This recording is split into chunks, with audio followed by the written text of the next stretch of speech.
सांस मत लेना वरना लोग क्या कहेंगे। पता नहीं क्यों हमारी ज़िंदगी सिर्फ एक जुमले के गिर्द घूमती है कि लोग क्या कहेंगे। अच्छा, अब तुम इस चीज़ की फ़िक्र करोगे कि लोग क्या कहेंगे।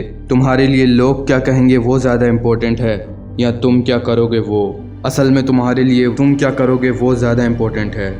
तो जब भी तुम कोई काम शुरू करने से पहले ये क्यों सोचते हो कि लोग क्या कहेंगे। जब भी तुम कोई कारोबार शुरू करना चाहते हो, अपने गोल्स को अचीव करना चाहते हो या खुशहाल ज़िंदगी गुजारना चाहते हो, तो ये क्यों सोचते हो कि लोग क्या कहेंगे, कौन क्या कह रहा है, कैसे कह रहा है, क्यों कह रहा है। इन सब से जितना दूर रहोगे इतना ही खुशहाल रहोगे। पहले ही लोग क्या कहेंगे इस एक जुमले ने लाखों ख्वाब दफना दिए हैं।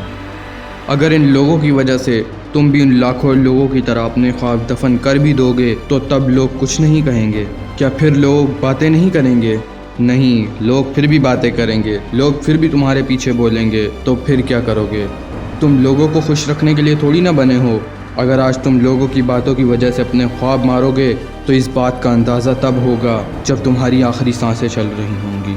फिर तुम्हें पता चलेगा कि तुमने लोगों की बातों में आकर कितनी बड़ी गलती कर दी है। लोगों की बातों के डर से तुम कभी खुल के अपनी ज़िंदगी जी नहीं सके, लेकिन तब तक बहुत देर हो चुकी होगी। 20 साल की उम्र तक हमें ये परवाह नहीं होती कि लोग क्या कहेंगे। 40 साल की उम्र तक इसी डर में जीते हैं कि लोग क्या कहेंगे, और 50 साल की उम्र के बाद एहसास होता है कि अगर यही बात पहले समझ जाते तो आज ज़िंदगी कुछ और होती।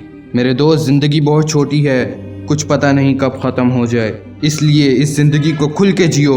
और रही बात लोगों की, तो पानी की प्यास और लोगों की बकवास तो लगी रहती है।